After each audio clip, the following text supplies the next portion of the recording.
pessoal!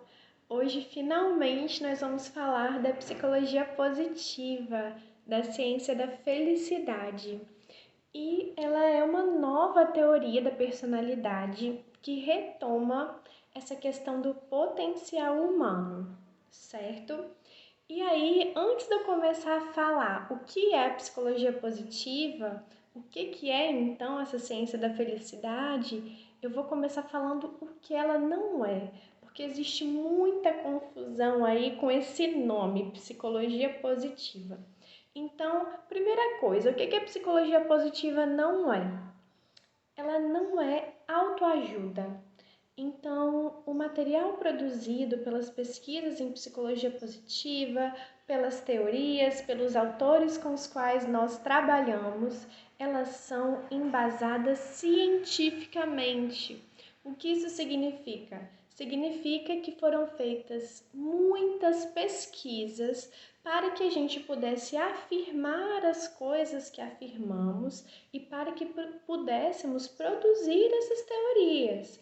Então, elas não são baseadas numa experiência individual, numa receita de vida, né, em passos, caminhos rígidos, fixos para a felicidade, né? Não são segredos do que você vai conseguir achar sua felicidade, vai ter um pote de ouro aí no final do arco-íris. Na verdade, existem teorias, na verdade, histórias, livros de autoajuda que podem conter alguns ingredientes da psicologia positiva, mas as teorias com que nós trabalhamos, elas são cientificamente comprovadas. Em segundo lugar, também não é uma ciência da alegria. O objetivo dos psicólogos que trabalham com psicologia positiva não é deixar as pessoas alegres, contentes o tempo inteiro, até porque isso iria contra tudo que nós estudamos sobre inteligência emocional, sobre resiliência, sobre crescimento pós-traumático. Psicologia positiva não é para falar só sobre alegria, não é para a pessoa virar uma pessoa super animada e contente, não tem nada a ver com isso. Na verdade, esse tipo de crítica é uma grande confusão que as pessoas enxergam, muitas vezes por causa daquele símbolo do smile, né, que é utilizado, né, nos livros, e quando você digita, se você digitar psicologia positiva, aí no Google Imagens vai aparecer um monte de rostinho feliz, porque nós falamos sobre felicidade também, o que constrói a felicidade, mas nós entendemos que a experiência da felicidade, ela não inclui só a alegria. A alegria é uma das emoções, um dos componentes aí dessa questão que é muito mais abrangente. Em terceiro lugar, ela não é individualista. A psicologia positiva, assim como outros movimentos, escolas dentro da psicologia, muitas vezes são acusados, taxados de serem capitalistas, individualistas, e não é disso que se trata. A ideia é trabalhar os indivíduos, é trabalhar a melhor versão desses indivíduos, mas também trabalhar os grupos, as empresas, as comunidades, os serviços e a sociedade como um todo. A gente fala sobre tudo isso. E qual é, então, a proposta da psicologia positiva? A psicologia positiva é um movimento científico que aí, por volta de 98, anos 2000, que realmente, né, tomou corpo com a proposta que veio principalmente do psicólogo estadunidense, o Dr. Martin Seligman, da Universidade da Pensilvânia, que aproveitou o momento em que ele foi presidente da Associação Americana de Psicologia para fazer aí o que a gente chama de um retorno a Abraham Maslow, quando ele também, na época, aí na década de 50, quando ele foi presidente da Associação Americana de Psicologia, vai fazer esse convite para que a psicologia também seja a ciência do potencial humano e não somente do déficit, tá? E o Seligman vai retomar, vai fazer esse convite novamente, porque mesmo passado tanto tempo, parece que nós não conseguimos ainda, enquanto teoria, enquanto pesquisa, psicólogos do mundo inteiro produzir de fato, até o advento da psicologia positiva, um material vasto para compreender e promover a felicidade humana. Então, o convite é esse. A psicologia positiva, ela tem duas fases principais aí, que é interessante a gente dividir, a gente entender, inclusive propostas na figura aí do próprio Martin Seligman, tá? A primeira é a que se trata de felicidade autêntica. Ele inclusive tem um livro com esse nome que foi reeditado recentemente. E quando a gente fala de felicidade autêntica, no caso, o foco naquele momento, que é a primeira fase da psicologia positiva, o foco era no bem-estar subjetivo. O que seria isso? Esse conceito bem-estar subjetivo, ele foi elaborado por um pesquisador também estadunidense, norte-americano, chamado Ed Diener, tá? E ele fez pesquisa durante muitos anos sobre esse conceito. E nesse primeiro momento, o Martin Seligman vai trazer esse conceito, o Diener também participa desse movimento, no sentido de um foco no bem-estar subjetivo.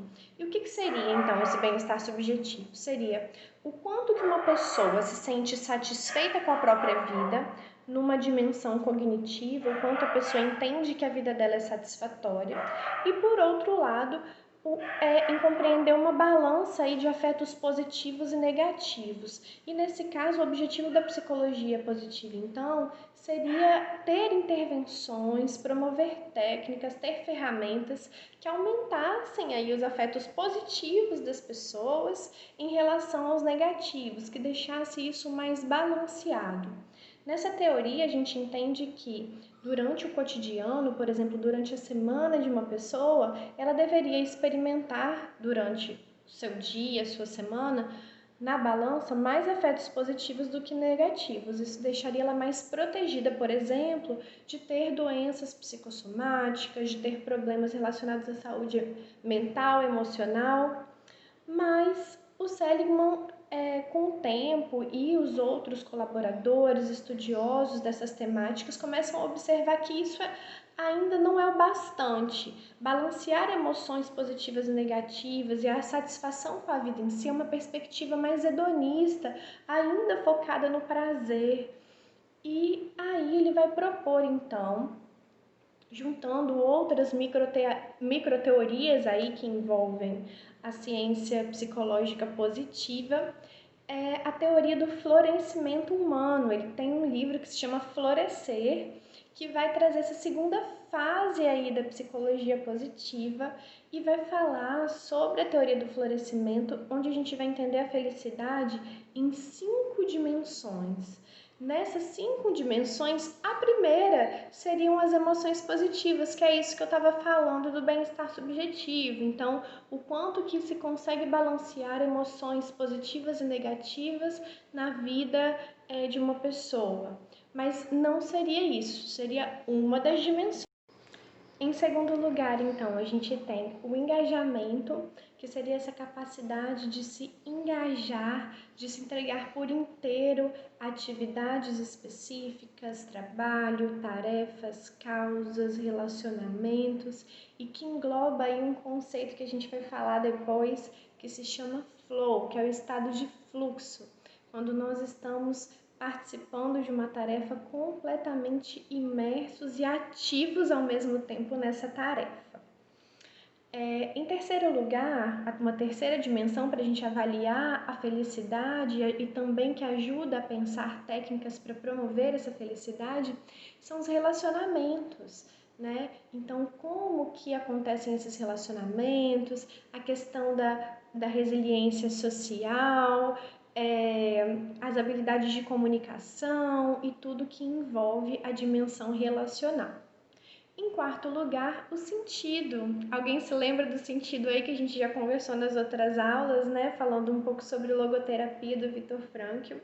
Aqui também a gente vai falar do sentido como propósito de vida e que também é uma das dimensões importantes para a gente entender, estabelecer e ajudar a permitir e a facilitar com que as pessoas tenham vidas mais felizes. E por último, não menos importante, as realizações. Realizações, quando a gente às vezes pensa nessa palavra, pensamos em coisas muito grandes. Elas são realizações do tipo formatura, casamento, um bom trabalho, mas não é só disso que a gente está falando na psicologia positiva. Ela também é um convite a resgate de questões mais simples do dia a dia, do cotidiano, que nos ajudam a cada dia a nos realizar, a realizar o passo a passo de um objetivo maior. Então, quando a gente fala realizações aqui, a gente também está falando das pequenas vitórias. A realização é aquela vitória que por si mesma ela já nos recompensa, independente de suas consequências. E essa, então, é uma nova teoria do bem-estar que vai nos ajudar a estudar todas as outras temáticas que envolvem a psicologia positiva como um movimento científico. No próximo vídeo, nós vamos falar de virtudes humanas. Se vocês gostaram, deixem o like aí, compartilhem o vídeo com os colegas, tá? Coloca a hashtag presente quem ficou aí até agora, até o final, para eu saber. E deixem os comentários aí também. Vou deixar uma frase agora para o final, para a gente pensar um pouquinho no nosso próximo tema, que é a seguinte. Aristóteles dizia: não possuímos virtudes antes de as colocar em prática. Pensem nisso e até o próximo vídeo. Tchauzinho!